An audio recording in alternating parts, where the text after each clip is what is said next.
नमस्कार साथियों।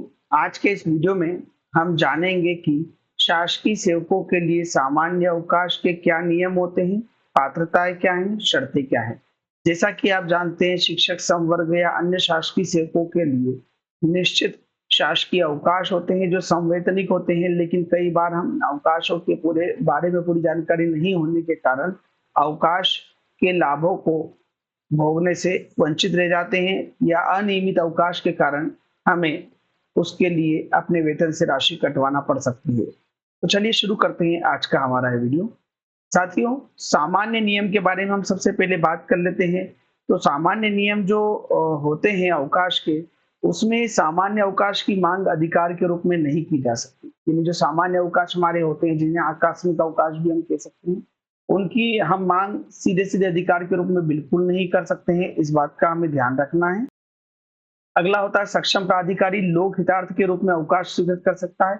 जो सक्षम प्राधिकारी होता है, यानी जो सक्षम प्राधिकारी का मतलब ये है कि अगर आप किसी स्कूल में कार्य करते हैं तो आपके स्कूल का प्राचार्य, प्रधानाध्यापक, और अगर उससे अधिकार क्षेत्र में नहीं आते हैं तो आपके विकास खंड अधिकारी, शिक्षा अधिकारी, संकुल प्राचार्य या जिला शिक्षा अधिकारी, ये जो लोग होते हैं ये सक्षम प्राधिकारी के रूप में होते हैं। और सबसे पहले जो सक्षम प्राधिकारी होता है वो आपके स्कूल का, अगर आप स्कूल में शिक्षक है तो स्कूल का प्रधानाध्यापक या प्राचार्य होता है। अन्य जगह पर जो भी आपका बॉस होता है वो होता है। इस तरह से लोक हितार्थ के रूप में आवश्यक अवकाश स्वीकृत कर सकता है, उनको अधिकार होते हैं। यदि आवश्यक हो तो अवकाश अस्वीकार या समाप्त भी कर सकता है, ये भी उनके अधिकार क्षेत्र में होता है। अगला है स्वीकृतकर्ता जो होता है अधिकारी, वो एक प्रकार के अवकाश को दूसरे प्रकार के अवकाश में परिवर्तित कर सकता है। जी हाँ, अगर आप आकस्मिक अवकाश के लिए एप्लीकेशन देते हैं और अगर आपके पास आकस्मिक अवकाश उपलब्ध नहीं है तो जो स्वीकृत अधिकारी है, वो स्वीकृतकर्ता अधिकारी आपको मेडिकल लीव के रूप में भी अवकाश स्वीकृत करने की अधिकार रखता है, या अर्जित अवकाश अगर आपके हैं तो उसमें से करने की अधिकार वो रखते हैं। यानी कि आपके द्वारा दिए गए किसी प्रकार के अवकाश को दूसरे प्रकार के अवकाश में परिवर्तित करने का अधिकार उनके पास होते हैं। अगला है पदच्युत या निष्कासित किए जाने पर जमा अवकाश स्वतः समाप्त हो जाता है। यानी कि अगर आपसे को पद से हटा दिया गया है, निष्कासित कर दिया गया है, टर्मिनेट कर दिया गया है, तो ऐसी स्थिति में जो आपके जो जमा अवकाश होते हैं वो स्वतः ही समाप्त हो जाते हैं। उनका कोई उपभोग आप नहीं कर सकते हैं। इसके बाद हम देखेंगे त्याग पत्र जो अगर आप देते हैं तो त्याग पत्र देने की स्थिति में जो जमा अवकाश होते हैं वह भी समाप्त हो जाएगा। यानी अगर आप रिजाइन करते हैं तो रिजाइन करने से पहले अगर आप अपने अवकाश का लेखा पूरा अवकाश के लाभ लेना चाहते हैं तो आप सारे अवकाश ले सकते हैं, और अन्यथा की स्थिति में त्याग पत्र देने पर अवकाश समाप्त हो जाएंगे, किंतु समाप्त नहीं होगा यदि पैतृक कार्यालय या राज्य शासन के अधीन अन्य पद के लिए उचित माध्यम से आवेदन किया था। देखिए, दो तरीके हैं। अगर त्याग पत्र दे रहे हैं, त्याग पत्र कई कारणों से हो सकता है। अगर आपको किसी अन्य जगह नौकरी में गए हैं तो आपने अगर एनओसी ली है पैतृक कार्यालय से, जो भी आपका डिपार्टमेंट है, अगर एजुकेशन में है तो जिला शिक्षा अधिकारी से, या राज्य शासन से अगर आपने अन्य पद के लिए उचित माध्यम से आवेदन किया था और आपका उस पद पे चयन होता है और आप यहाँ से त्याग पत्र लेते हैं, तो जो आपके जमा अवकाश होंगे वो ट्रांसफरेबल होंगे, यानी कि एक जगह से दूसरी जगह पर ट्रांसफर हो जाएंगे और वो समाप्त नहीं होंगे। लेकिन इसके लिए आपको नियमानुसार अनुमति लेना आवश्यक होगी। निलंबन से अगर आप बहाल होते हैं तो निलंबन से बहाल होने पर पूर्व सेवा हेतु देय अवकाश की गणना की जाएगी। अब देखिए, निलंबन थे, निलंबित हो गया कोई कर्मचारी, सस्पेंड हो गया किसी कारणवश और वापस से जब बहाल होता है तो जो पूर्व सेवा हेतु देय अवकाश जो थे उनके, उनकी गणना इसमें की जाएगी। वो जो है समाप्त नहीं होंगे। आगे चलते हैं। अब जो शासकीय सेवक जो है, अगर वो लगातार अधिकतम 5 वर्ष तक का अवकाश स्वीकृत किया जा सकता है। मतलब जो शासकीय सेवकों को अधिकतम 5 वर्ष का अवकाश स्वीकृत कर सकते हैं, लेकिन इसमें वेतनिक नहीं बल्कि अवेतनिक अवकाश होंगे। असाधारण परिस्थितियां अगर आती है जिसमें कि उसे अवकाश लेना अति आवश्यक हो जाता है, तो उन असाधारण परिस्थितियों के लिए केवल राज्यपाल ही सक्षम होते हैं और वे अधिकतम 5 साल तक का जो अवकाश स्वीकृत कर सकते हैं। अवकाश की अवधि में अन्य नौकरी या अन्य निजी व्यवसाय करने के लिए अनुमति की अगर हम बात करें कि भाई आपने छुट्टी ले ली और छुट्टी लेने के बाद अन्य कोई कार्य कर रहे हैं तो कहाँ तक वैलिड है। जो भारत के अंदर अगर आप कर रहे हैं तो नियुक्ति प्राधिकारी आपको अवकाश की अवधि में अन्य नौकरी करने के लिए अनुमति दे सकता है, निजी व्यवसाय करने के लिए अनुमति दे सकता है। भारत के बाहर राज्यपाल, यानी अगर आप अवकाश अवधि में नौकरी या अन्य कार्य करना चाहते हैं तो आपको नियुक्ति प्राधिकारी से अनुमति लेना अनिवार्य है। अस्वस्थता के अतिरिक्त अन्य आधार पर अवकाश के लिए, अस्वस्थता यानी मेडिकल आपने नहीं लिया और अन्य आधार पर अवकाश लिया है तो 3 सप्ताह 21 दिन के पूर्व आवेदन प्रस्तुत करना चाहिए। नियम ये कहता है कि अगर आप मेडिकल नहीं लेते, मेडिकल में तो भैया इमरजेंसी होती है तो आप तत्काल ही अपना एप्लीकेशन देंगे, लेकिन मेडिकल नहीं है, अन्य कारण से आप अवकाश ले रहे हैं तो नियम अनुसार तो जो है आपको 3 सप्ताह यानी कि 7 या 21 दिन पूर्व आवेदन देना अनिवार्य होता है। लेकिन हम जनरली तत्काल देते हैं और चूंकि हमने पहले ही बताया कि जो स्वीकृत कर्ता अधिकारी होता है उनके पास पावर होते हैं कि वो आपके अवकाश को स्वीकृत करें या अस्वीकृत करें। अब अवकाश अवधि के अंतर्गत आने वाले सार्वजनिक अवकाशों को गिनती में लिया जाएगा, परंतु प्रारंभ या अंत में आने वाले सार्वजनिक अवकाश की अवकाश में गिनती में नहीं लिया जाएगा। देखिए साथियों, ये बहुत बड़ा प्रश्न है जो हमारे कई साथियों के मन में बार बार आता है कि भाई मान लीजिए मैं 7 दिन की छुट्टी ले रहा हूँ या 3 दिन की छुट्टी ले रहा हूँ, मान लीजिए मैंने शुक्रवार से छुट्टी ली और मैं चाह रहा हूँ कि भैया मैं शुक्रवार से छुट्टी ले रहा हूँ और मैं मंगलवार को वापस आऊंगा, तो शुक्रवार, शनिवार और रविवार, तो जो रविवार बीच में आपका पड़ रहा है, आ रहा है, तो बीच में आने वाले कोई भी सार्वजनिक अवकाश होंगे वो भी आपके अवकाश की गिनती में आ जाएंगे। तो आपको ध्यान ये रखना है कि जब भी आप अवकाश लें, इस चीज को ध्यान ले लें कि लंबे अवकाश में 7 दिन, 3 दिन या ज्यादा दिनों के लिए अवकाश ले रहे हैं तो कि भाई आपका जो अवकाश का जो कार्य समय है उसमें कहीं निजी या सार्वजनिक अवकाश तो नहीं पड़ रहे हैं। सार्वजनिक अवकाश पड़ने पर वो आपके अवकाश की गणना में आ जाएंगे। अन्यथा की स्थिति में अगर आप चाह रहे हैं कि भैया मुझे सोमवार काम से लौटना है तो आप शनिवार तक का अवकाश ले लें। तो अंत में और शुरू में, अवकाश लेने के पूर्व में और अवकाश लेने के बाद में जो छुट्टियों आती है, सार्वजनिक अवकाश आते हैं, फिर वो आपके अवकाश की गिनती में नहीं आएंगे। लेकिन अगर आपने कोई अवकाश लिया है भाई, जैसा कि मैंने बताया कि कोई बीच में गांधी जयंती पड़ रही है और आपने अवकाश लिया और गांधी जयंती वाला अवकाश भी उसमें काउंट हो जाएगा स्वतः ही। अगर उसके पहले पहले आपने अवकाश अवधि खत्म कर देते हैं तो वो अवकाश जो है आपका काउंट नहीं होगा। अब चिकित्सा प्रमाण पत्र पे हम बात करते हैं, ये बहुत ही महत्वपूर्ण है, अधिकतर लोग इसी पे अवकाश लेते हैं। तो चिकित्सा प्रमाण पत्र के आधार पर जो हम अवकाश की बात करेंगे तो यहाँ पर क्या होने वाला है, चिकित्सा प्रमाण पत्र के आधार पर अवकाश की मांग करने पर आवेदन पत्र के साथ आपको क्या प्राधिकृत चिकित्सा अधिकारी जो होते हैं, जो डॉक्टर होते हैं, उनको फॉर्म 3 एवं अवकाश से लौटने पर उसी चिकित्सा अधिकारी या डॉक्टर द्वारा पंजीकृत फॉर्म 4 प्रस्तुत करना होगा। भाई अधिकतर जो आपको चिकित्सा अवकाश अगर आपको लेना चाहते हैं तो आपको फॉर्म 3 और फॉर्म 4 देना होता है, ये आप सभी जानते हैं।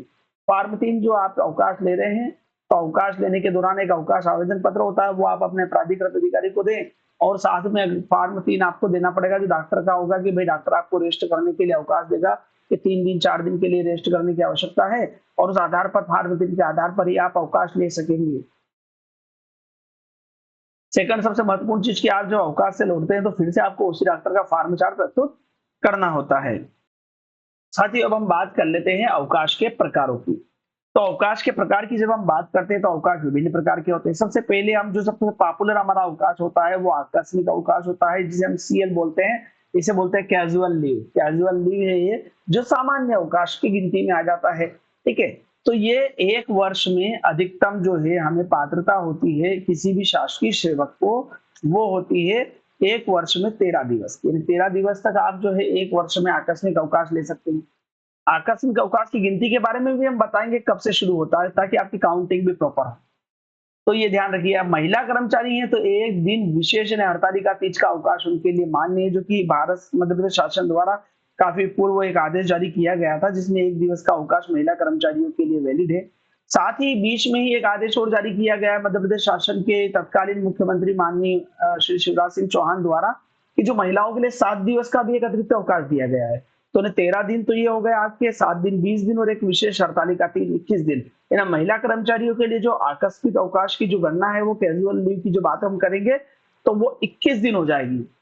तो ये भी ध्यान रख सकते हैं आपके महिला कर्मचारी को काफी फायदा होने वाला है। ऐच्छिक अवकाश की हम बात करते हैं, यानी इसे बोलते हैं ओएल यानी ऑप्शनल लीव। आप ऐच्छिक अवकाश जो राज्य शासन जो है ऐच्छिक अवकाश डिक्लेयर करता है साल भर के कैलेंडर में कि भैया जो है हनुमान जयंती है या आपका गुरु पूर्णिमा है या अन्य ऐसे समय है जहाँ पर ऐच्छिक अवकाश है, तो राज्य शासन द्वारा जो घोषित दिवसों में से एक वर्ष में आप अधिकतम 3 दिवस के ऐच्छिक अवकाश यानी ओएल ऑप्शनल लीव ले सकते हैं। इस बात का आप ध्यान रखेंगे। अगली बात आती है अर्जित अवकाश, इसे बोलते हैं अर्नड लीव, यानी कि जो आपने अर्न करी है। यानी अगर आप किसी कारणवश शासकीय छुट्टी में भी कार्य करने पर जाते हैं तो उसके लिए आपको अर्न लीव यानी कि अर्जित अवकाश की पात्रता होती है। लेकिन अर्जित अवकाश की पात्रता के भी कुछ नियम हैं। चलिए सबसे पहले हम देख लेते हैं कि ये जो अर्जित अवकाश है ये कब से कब तक कैसे कैसे मान्य होता है। तो एक कैलेंडर वर्ष में हम बात करें तो 30 अर्जित अवकाश मान्य होते हैं, यानी एक साल में आप 30 से ज्यादा अर्जित अवकाश नहीं ले सकते।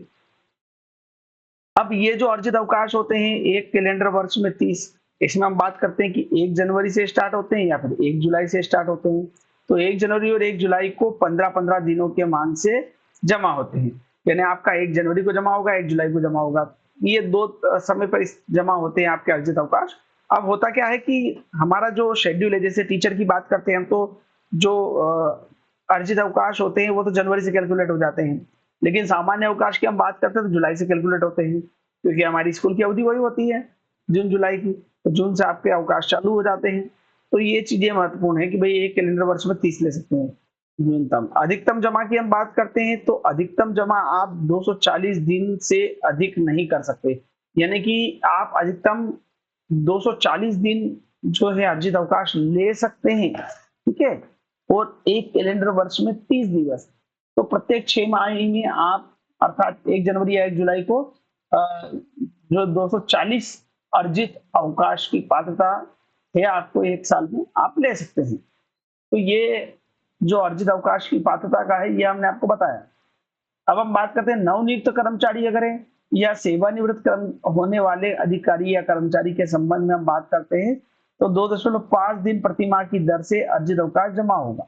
नवनियुक्त के लिए अगर है तो वो 2.5 दिन प्रतिमाह, मतलब देखिए एक माह में 2.5 दिन, ठीक है। तो 12 माह में 12 दूनी 24, लगभग आपके 30 दिन के आसपास का जो है वो क्राइटेरिया आ जाता है।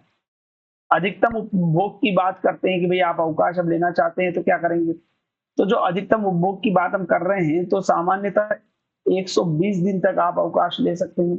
यदि कुछ अंश भारत, बर्मा, भूटान, श्रीलंका, बांग्लादेश या पाकिस्तान के बाहर व्यतीत करने पर अधिकतम 180 दिन, तो ये अर्जित अवकाश आप अधिकतम ले सकते हैं। मतलब जो 120 दिन से 180 दिन का अर्जित अवकाश आप ले सकते हैं। अर्जित अवकाश की अवधि में देय वेतन की बात करते हैं तो अवकाश पर जाने के ठीक पूर्व प्राप्त हो रहे जो वेतन था उसकी दर से आपको अवकाश का जो है भुगतान हो जाएगा। अर्जित अवकाश में आपकी सीएल नहीं लगती है, ये इसमें आपको जो वेतन मिल रहा था उसी वेतन के अनुसार वेतन दिया जाएगा। ये अर्जित अवकाश में आपका जो अवकाश अर्न लीव में जो जमा है उसमें से माइनस होगा। अगर अर्न लीव नहीं है तो आप अर्जित अवकाश नहीं ले सकते, ठीक है। तो ये अर्जित अवकाश कई कारणों से कलेक्ट होता है, जैसा कि अगर आपको कलेक्टर के आदेश द्वारा या प्राधिकृत अधिकारी के आदेश के द्वारा अगर आपको गर्मी की छुट्टी में आपको अन्य आपकी जो छुट्टियां होती है शासकीय छुट्टियां उनमें अगर आपको ड्यूटी लगाई जाती है तो उनके आदेश के मुताबिक आप अर्न लीव ले सकते हैं जितने दिन आपने कार्य किया है उसके अगेंस्ट। सेवानिवृत्ति अथवा मृत्यु दिनांक को जमा अर्जित अवकाश का नकदीकरण किया जाएगा। यानी सेवा अगर आपका अर्जित अवकाश बचा हुआ है और अगर आपका वो हो रहा है रिटायरमेंट हो रहा है या आपकी मृत्यु हो गई है किसी कारणवश किसी की, तो इस स्थिति में उनका नकदीकरण किया जाएगा। तो ये यहाँ पर अवकाश का जो कुछ नियम है जो हम धीरे धीरे आपको बता रहे हैं, बने रहिए हमारे साथ। चलिए अब हम बात करते हैं विभिन्न प्रकार के अवकाशों में से अर्ध वेतन अवकाश, हाफ पे लीव। देखो कई बार क्या होता है हमारी जो लीव होती है खत्म हो जाती है तो आपको हाफ पे लीव की आवश्यकता पड़ जाती है कि अर्ध वेतन के भाई एक दिन का आधा वेतन काट लिया जाए और हमें अवकाश दे दिया जाए। तो ये एक कैलेंडर वर्ष में आप 20 ले सकते हो कि भाई आपका मान लीजिए जो वेतन है उस वेतन की गणना के अनुसार अगर एक दिन का वेतन अगर आपका 500 रुपए बन रहा है तो अर्ध वेतन अवकाश यानी कि आपको 500 की जगह 250 पे किया जाएगा और उस दिन का अवकाश हो जाएगा, यानी कि इसे बोलते हैं अर्ध वेतन अवकाश। तो एक कैलेंडर में आप अधिकतम 20 दिन का अवकाश ले सकते हैं। अर्ध वेतन अवकाश की बात करते हैं। अधिकतम जमा तो असीमित हो सकते हैं। यह अवकाश चिकित्सा प्रमाण पत्र के आधार पर भी लिया जा सकता है जिसे अर्ध वेतन अवकाश कहते हैं। और अर्ध वेतन अवकाश जो है आपका अवकाश अवधि में वेतन की बात करते हैं तो मैंने आपको बताया है कि भाई पूर्ण अवकाश वेतन का जो आधा वेतन होता है और जो महंगाई भत्ता होता है वो जमा होगा आपका। मैंने बोला आपको कि भाई अगर आप कैलकुलेशन कर लीजिए, अगर आपको 1000 रुपए रोज के मिल रहे हैं तो 500 रुपए आपके कट जाएंगे। अगला आता है लघुकृत अवकाश। ये बहुत ही महत्वपूर्ण है, इसे बोलते हैं कम्यूटेड लीव। कई लोगों को इसके बारे में पता नहीं है और इसके बारे में पता नहीं होने के कारण इस प्रकार के अवकाश का उपभोग वो नहीं कर सकते हैं। तो जो अर्धवेतन अवकाश जो है साथियों, इसमें क्या होता है, अर्धवेतन अवकाश के अलावा अर्धवेतन अवकाश लेखे से दुगना विकलित किया जाएगा। इन अर्धवेतन अवकाश में अगर आपका जो भी अवकाश आपने नहीं लिया है तो लघुकृत अवकाश आप ले सकते हैं, और वैसे भी आप लघुकृत अवकाश ले सकते हैं। ये क्या होता है, सामान्यतः चिकित्सा प्रमाण पत्र के आधार पर दे होता है। 3 दिवस तक जो है आप लघुकृत अवकाश ले सकते हैं बिना किसी चिकित्सा प्रमाण पत्र के लिए। तो पूर्ण सेवा काल में 180 दिन तक के अर्धवेतन अवकाश को बिना चिकित्सा प्रमाण के लघुकृत अवकाश में परिवर्तन, जबकि यह अवकाश अध्ययन अवकाश के लिए चाहा गया है। देखिए, अगर आप अध्ययन अवकाश कर रहे हैं तो आप इसे लघुकृत अवकाश के रूप में ले सकते हैं, लेकिन इसमें क्या होगा, 180 दिन तक ले सकते हैं। इसे अर्धवेतन के रूप में ले सकते हैं। चूंकि अभी हमने बताया कि भाई अर्धवेतन का जो अवकाश आप 20 दिन तक ले सकते हैं, लेकिन आप पढ़ाई करने जा रहे हैं तो आप 20 दिन की जगह 180 दिन यानी कि 3×18 6 महीने के लिए आप ये अवकाश ले सकते हैं। और ये पूर्ण सेवा काल में आपका एक बार मिलेगा 180 दिन का, और ये अर्धवेतन के रूप में मान्य किया जाएगा, जिसे लघुकृत अवकाश कहते हैं। तो ये लघुकृत अवकाश है, कम्युलेटेड लीव है। 1 या 2 दिन या 3 दिन, अगर आपको मान लीजिए सर्दी खांसी जुकाम हो गया, डॉक्टर ने बोला भैया 3 दिन के लिए बेड रेस्ट की आवश्यकता है, तो यहाँ पे आपको फार्म 3 या 4 लगाने की भी आवश्यकता नहीं पड़ती है। तो ये आप ले सकते हैं। अब आता है अदे।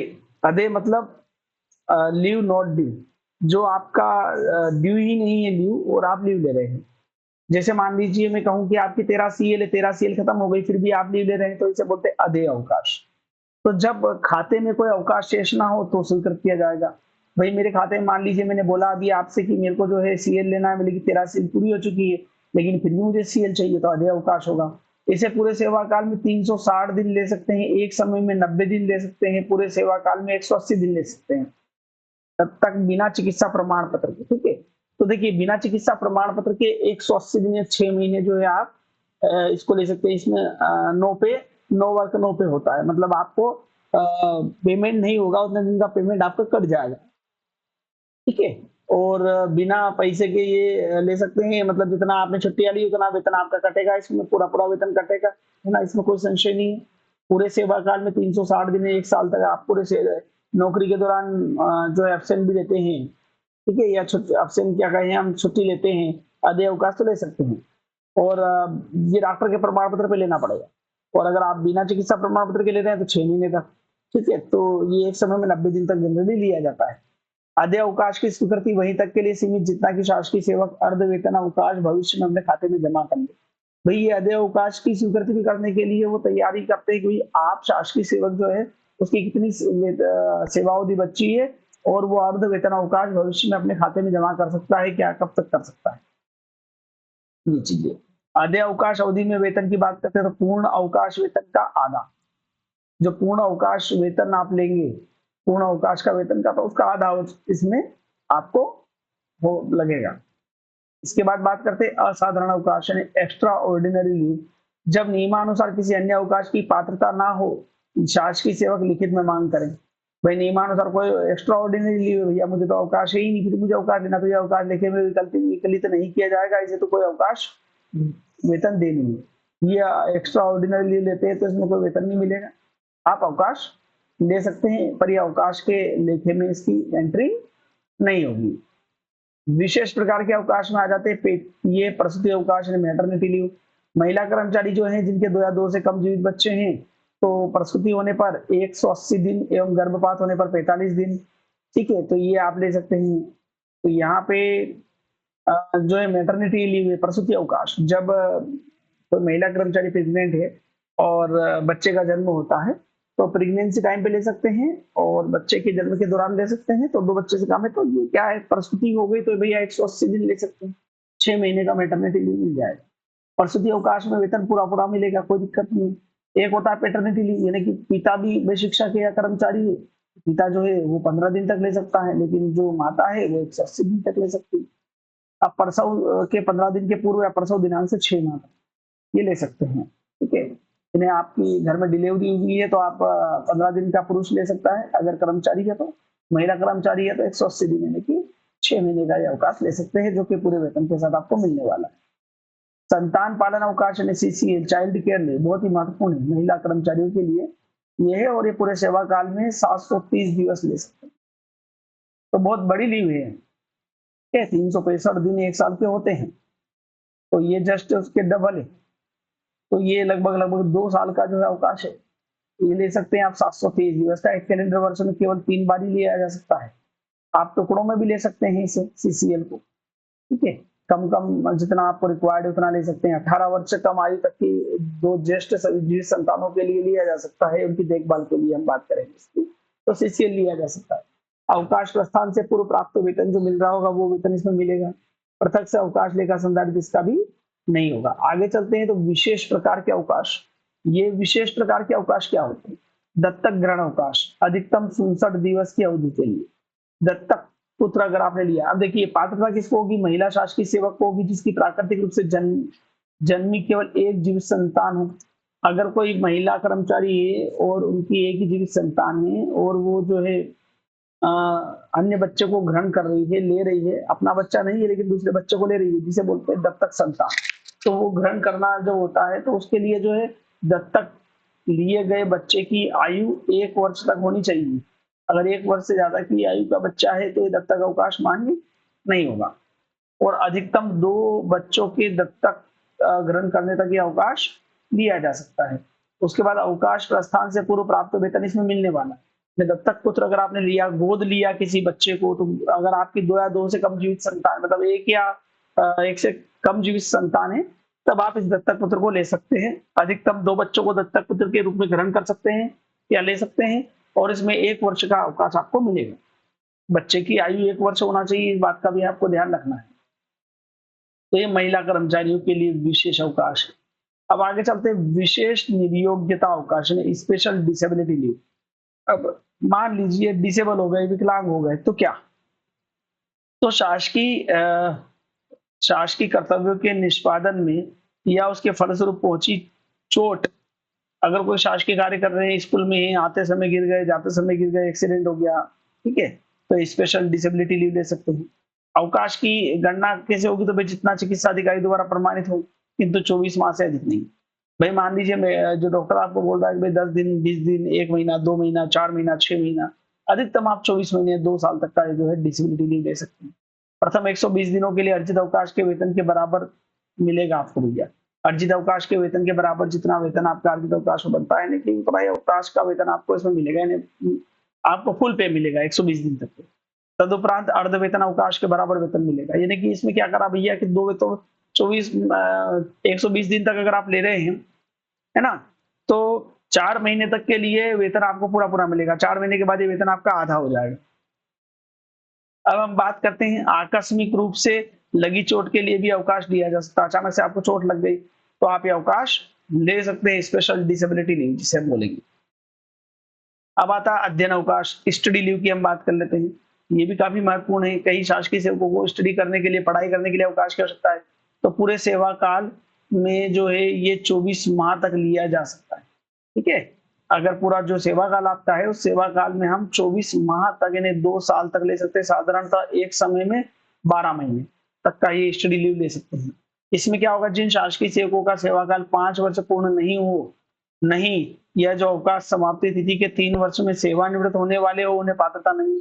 मतलब आपको मिनिमम 5 साल की सर्विस आपकी होनी चाहिए और आपकी जो रिटायरमेंट में 3 वर्ष से ज्यादा का समय होना चाहिए। दोनों कंडीशन अगर आपकी है तो आप स्टडी लीव ले सकते हैं या अध्ययन अवकाश ले सकते हैं। 1 वर्ष मिनिमम, यानी कि अधिकतम आप 1 वर्ष का से 2 वर्ष का जो है अवकाश ले सकते हैं। एक समय में 1 साल से ज्यादा का आपको अवकाश नहीं मिलेगा। शर्त क्या है? तो भाई शर्त है कि भारत के बाहर उस प्रशिक्षण संस्थान पाठ्यक्रम के लिए जो लोकहित की दृष्टि से शासन को लाभदायी हो, उसका संबंध शासकीय सेवक के कर्तव्यों से हो। भाई आप कुछ भी पढ़ाई नहीं कर सकते, भाई जिस नौकरी में आप, उस नौकरी से रिलेटेड कोई ऐसा अध्ययन आप कर रहे हो, ऐसी पढ़ाई कर रहे हो जो कि आगे चल के सरकार को लाभदायक होगी, तब ठीक है। इस अवकाश की अवधि में पूर्ण वेतन और महंगाई भत्ता आपको मिलेगा।